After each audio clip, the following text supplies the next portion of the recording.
Oke, teman-teman, semoga ini bisa dilihat oleh KBRI Riyadh. Sebenarnya kalau menurut saya bukannya susah membuat SPLP di Riyadh, tapi kalian mungkin yang tidak tahu caranya. Setahu saya teman-teman kita yang ada di Riyadh datang ke KBRI, bikin janji temu dulu, kemudian untuk pembuatan SPLP itu masih tetap ada kok. Karena teman-teman kita yang dari Riyadh mau proses ke Jeddah, saya sarankan lebih baik itu bikin SPLP-nya dulu di Riyadh, kemudian baru terbang ke Jeddah kalau memang di sana tidak ada yang mengurus.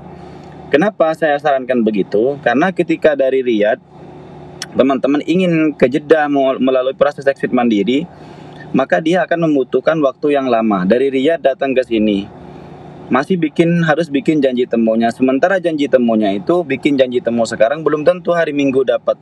Bisa saja full ke belakang, masih panjang kadang kayak gitu. Kemudian setelah membuat SPLP masih nunggu waktu lagi untuk selesai SPLP-nya. Ada sekitar 4 sampai 5 hari, bahkan 1 minggu, bahkan ada yang 2 minggu, tergantung dari pengirimannya juga cepat atau tidak, dan tergantung cepat atau tidaknya dicetak, teman-teman. Yang jelas kalau sudah waktu yang ditentukan di waraga pengambilan itu sudah selesai, belum dikirim juga, kalian harus telepon call center KJRI.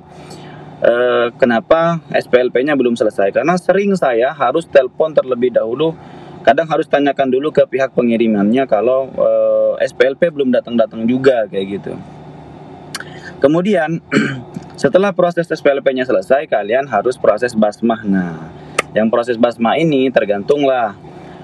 Kadang ada yang cepat, kadang ada yang agak lambat, karena ya nasib-nasiban lah kayak gitu, nasib-nasiban. Kadang ada yang orang sampai gagal menyerah karena saking lamanya proses kayak gitu.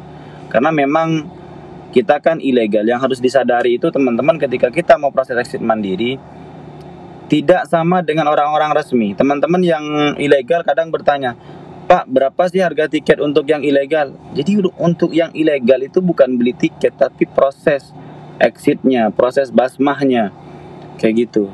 Itu yang susah. Kalau tiket mah gampang, tiap hari asalkan penerbangan nggak tutup pasti ada. Tapi yang agak-agak lama, agak-agak lambat kadang itu di proses exitnya teman-teman, atau pengambilan bayan safarnya. Nah, makanya buat teman-teman yang ilegal dari sekarang itu ya harus bersabar. Semua teman-teman kita yang ngurus itu pastinya pengen cepet-cepet lah. Nggak ada ceritanya orang-orang yang ngurus seperti itu tuh pengen lama-lama, nggak mungkin. Yang jelas mungkin ya ada kendala, kadang di kita juga cepet, kadang di temen ada yang lambat, kadang di kita lambat, di temen cepet, kayak gitu. Jadi beda-beda, yang penting orang yang kalian tuju terpercaya.